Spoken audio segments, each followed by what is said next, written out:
Sejam bem-vindos a mais um À Conversa Com. Esta edição é a última antes de irmos para férias, a última que fecha também o mês de julho.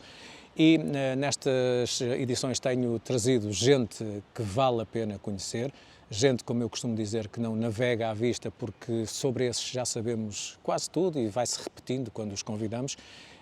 Interessa-me, sobretudo, apresentar aos famalicenses gente que interessa saber, gente que não navega muito em águas claras, águas abertas, mas que tem histórias interessantes para partilhar e projetos muito bons. E a minha convidada, naturalmente, com estas premissas, é o caso. Ana Mesquita tem 38 anos, mãe, mulher, profissional, que se dedica também a uma tentativa de percorrer um caminho feito naturalmente sozinha, mas que pretende também chegar a quantas mais pessoas que estejam numa determinada condição possa chegar para ajudar. Ana, obrigado por teres aceitado o convite para conversar connosco. Para já, para contextualizar, embora os nossos caminhos se tenham cruzado já muitas vezes, não temos assim muito contacto. Mas de qualquer das formas tínhamos também alguém, e temos ainda alguém, porque eu gosto de dizer que apesar de partirem estão sempre connosco, que nos era comum, já lá vamos, mas eu conheci o trabalho ou o projeto da Ana no Instagram, um diário e também um espaço que ela tem, que é o AM e o Fio da Navalha, que nos vai explicar também esses projetos. Para já, Ana, como é que tu começaste, ou como é que chegas a estes diários, este AM Fio da Navalha, e depois, mais à frente, vamos falar de um projeto curiosíssimo que a Ana também tem. Sim, ou seja, para explicar como cheguei até ao Fio da Navalha, eu tenho que retomar um bocadinho atrás. Ou seja, eu sempre fui uma pessoa que muito pensadora acerca do que me envolve, da sociedade, das pessoas, e sempre tive tendência a passar para o papel os meus pensamentos sobre algo que estava a acontecer, às vezes até como clarividências, do género, tenho que apontar mesmo isto porque não vou voltar a repetir este tipo de pensamento. Entretanto, com o ingresso no mundo do trabalho, as responsabilidades, a procura do meu caminho a nível profissional e outras vivências, eu fui-me afastando um bocadinho da escrita. Até que houve um acontecimento que foi o ano passado, em setembro do ano passado, em que perdi o meu companheiro de uma forma trágica, absolutamente trágica e repentina, nada esperada, e esse momento fez com que eu mergulhasse numa viagem muito profunda acerca de mim, do mundo, o que é que efetivamente estou aqui a fazer, onde é que está Deus, e senti a necessidade de voltar a escrever. Porquê? Porque no momento em que isso aconteceu, eu, embora estivesse sempre muito acompanhada e tive por família, amigos, eu percebi que o luto é um caminho muito solitário e é um caminho que vamos fazer sempre sozinhos, por mais acompanhados que estejamos nessa altura. Quando isso me aconteceu, eu senti-me sozinha nos meus sentimentos e precisava de encontrar pessoas que estavam a vivenciar a mesma perda que eu. E não as encontrei no imediato, ou seja, procurei mesmo grupos de ajuda, porque eu sentia mesmo a necessidade de partilhar com quem estivesse a passar o mesmo momento que eu. Foi aí que eu percebi que a sociedade não está preparada, de certa forma, para apoiar, digamos assim, o que se chama a viuvez precoce. Está habituada a uma viuvez do ciclo normal da vida, ou seja, a uma fase em que a pessoa já está à partida reformada, já tem os filhos criados, já tem toda uma vida profissional realizada, e a viuvez precoce acontece numa fase em que temos ainda um caminho a percorrer, temos filhos pequenos, temos sonhos em comum, que depois temos que os reformular e começar tudo de novo, Temos um caminho profissional ainda muitas vezes por ascender e por o encontrar, e toda essa exigência faz com que o peso da viuvez seja ainda maior.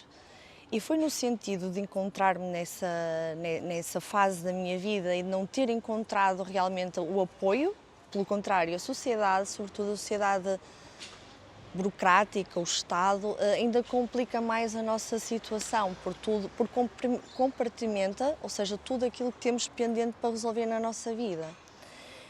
E foi no sentido, ou seja, como eu senti esse deserto, eu imaginei na altura e percebi que sim, que outras pessoas que passam isso, se calhar não temos forma de comunicar umas com as outras.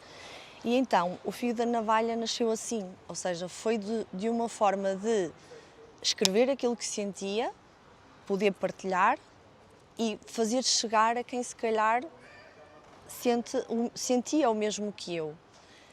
E foi assim que foi crescendo o fio da navalha, ou seja, foi numa ideia de partilha, de sinergias e resultou de alguma forma porque fui encontrando essas pessoas que aos poucos foram entrando na minha vida,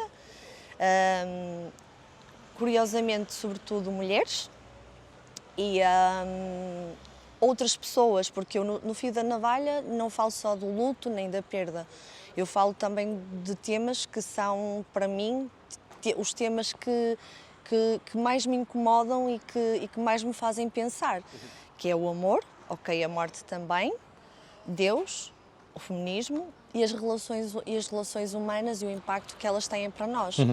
Vamos por partes.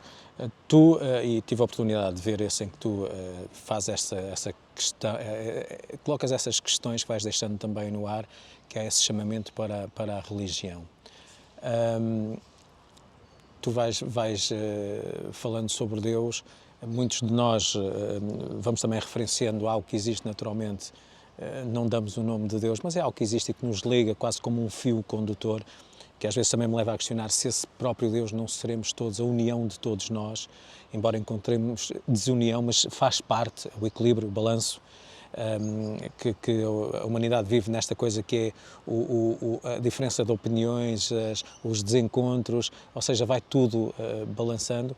Mas tu nessa situação da religião, essas questões assomaram-se mais após o que aconteceu, que foste questionando aquela pergunta que nós fazemos, então, mas Deus não existe? Se Deus existe, o que é que está a fazer? Estará muito ocupado com outras situações? Sim, eu sempre tive, desde muito cedo, uma relação um bocado esquizofrénica com Deus. Ou seja, o meu pai é ateu e eu sempre cresci um bocado na dissonância de ideias de ter uma família católica, mas ter um pai completamente que acredita na ciência e por vários momentos da minha vida eu procurei Deus, porque é importante acreditarmos em algo e ter fé. Após a perda que eu tive, essa necessidade de encontrar Deus foi ainda maior. Ou seja, eu, nesse momento que aconteceu tudo o que aconteceu, eu comecei mesmo uma procura sobre Deus e sobre uma procura das respostas que eu não estava a encontrar. Cheguei a procurar pessoas situações assim um bocado caricatas, que olhando para trás até, de certa forma, fazem-me sorrir um bocadinho, olhando para os 10 meses que já passaram. Porque há uma necessidade de se agarrar a algo, não é? Sim, e eu tive. Fui inclusive à senhora que zela pela paróquia da minha freguesia perguntar porque é que ela acreditava tanto em Deus, porque eu sempre fui uma pessoa muito racional, então daí também a minha relação complicada com Deus, ou seja, eu preciso de factos e na fé não há factos. Procurei pessoas que se acreditam noutras religiões, noutro tipo de Deus, e hoje em dia eu consigo, para mim, acreditar-me numa verdade que é Deus é energia, ou seja, Deus é energia positiva e nós todos somos energia, ou seja, nós somos átomos o nosso corpo morrendo, a nossa energia espalha-se e lá está, e vai ao encontro daquilo que disseste. Ou seja, acabamos por estar todos interligados em energia. E é isso que é Deus e os valores que Deus transmite e que as próprias religiões dizem que transmitem, ou seja, são os valores positivos, fazer bem uns aos outros, e é nisso que eu me acredito. Em relação à religião em si, outra das minhas grandes dificuldades em conseguir entrar numa religião é que eu acho que a religião está muito ligada ao patriarcado ainda, e eu, como mulher, não consigo identificar em várias situações que a religião coloca as mulheres. Já vamos voltar à conversa com a Ana Mesquita, porque há muito sumo ainda para extrair. Assim, desse lado que nos acompanha naturalmente na nossa emissão nas redes sociais, pode também acompanhar-nos, já sabe, na emissão linear da Fama TV, em famatv.pt, ou na sua Smart TV, tendo naturalmente a aplicação instalada, se tiver Smart TV. Já voltamos à conversa.